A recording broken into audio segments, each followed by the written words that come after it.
Thanks for joining us here on World Tech Update. I'm Nick Barber. We'll start this week with a big blow to Samsung and Android tablets. A German court has granted a preliminary injunction blocking Samsung from selling its Galaxy Tab 10.1 tablets in almost all EU nations. Apple didn't provide further details on the ruling, but did say that the injunction relates to Samsung's alleged infringement of Apple's iPad-related community design. It protects the design of the product across the entire EU. Samsung said the injunction request was filed without its knowledge, and the order granted without any hearing or presentation of evidence from Samsung. Apple didn't stop there, though. It's also attacking the Motorola Xoom. It's unclear, though, if Apple is seeking an injunction that would immediately prevent Motorola from importing the tablets into Europe. Motorola responded saying, "We have reviewed Apple's claims and believe they have no merit." Apple didn't reply to a request for comment. Intel plans to invest $300 million over the next few years in companies that develop new technologies for Ultrabooks. Ultrabooks are Intel's name for an emerging class of super-thin laptops meant to compete with Apple's MacBook Air and the Sony Vaio Z. The Intel Capital Ultrabook Fund will invest in companies working on related technologies like touch sensors and longer battery life. Intel first announced the Ultrabook concept in June at the Computex trade show, where the Asus UX21 Ultrabook was unveiled. The super-thin machine weighs about 2.5 pounds and has an 11.6-inch display and up to a Core i7 processor. The first wave of Ultrabooks is expected to go on sale toward the end of this year. The hacking group Anonymous is threatening to destroy Facebook on November 5th. The video, which was posted last month on YouTube, has been skyrocketing in views and has been getting more comments by the minute. Attention citizens of the world, we are Anonymous. We wish to get your attention, hoping you heed the warnings as follows. Your medium of communication you all so dearly adore will be destroyed. If you're a willing activist or a guy who just wants to protect the freedom of information, then join the cause and kill Facebook for the sake of your own privacy. The threat hasn't been posted on the group's prolific Twitter feed or its blog, leading some experts to wonder if it really originated from the group. A Facebook spokeswoman contacted in London said the company had no comment. Using Facebook and other social networks can have some significant negative effects on teenagers and young adults, according to a California State University researcher. Using sites like Facebook can be linked to some serious psychological disorders like narcissism for teenagers and antisocial behaviors, mania, and aggressive tendencies with young adults, says Dr. Larry Rosen.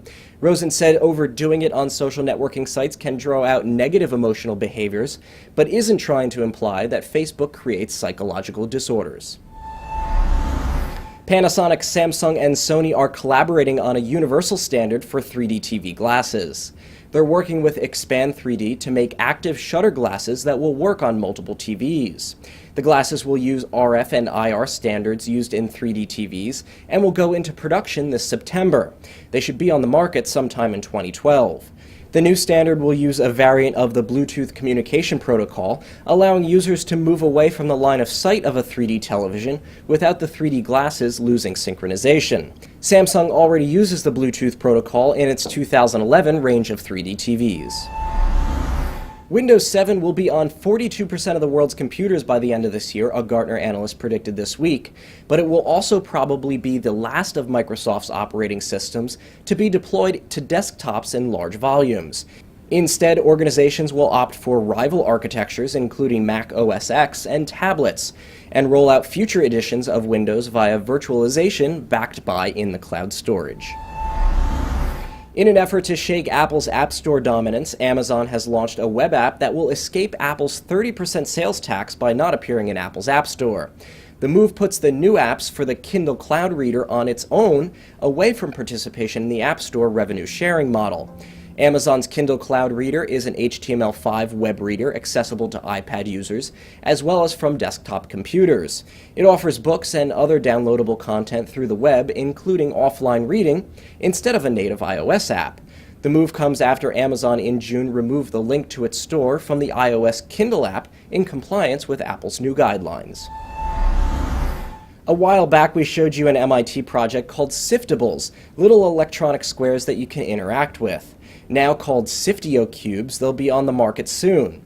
They're 1.5-inch blocks with full-color screens that will wirelessly connect with a PC and can make for unique interactions. We spoke with Sifteo's now co-founder and president when he was at MIT 2 years ago. He said that making the blocks was easy, but programming the software was the challenging part. What we realized is that when you're making an application that lives on a distributed physical interface like this, you could make the application in a distributed way, where each individual node is independent. But it turns out that's a lot more difficult than writing an application that lives in one place that controls a set of individual nodes. It's just a more well-known programming model for the programmer to write an application that exists in one place. Each Sifteo pack contains 3 cubes and will cost $150. Other Sifteos are available for $45 each, and there will also be an SDK available soon. Well, that's our show for this week. Thanks for joining us here on World Tech Update. Coming up next time, we'll have a project at MIT that hopes to help direct traffic on aircraft carriers. To find out what's coming up on every week's show, be sure to follow us on Facebook and Twitter. As we head out this week, we'll leave you with shots of the Verizon Application Innovation Center that opened in San Francisco this week. I'm Nick Barber, and for all of us here at the IDG News Service, thanks for watching. We hope to see you next week.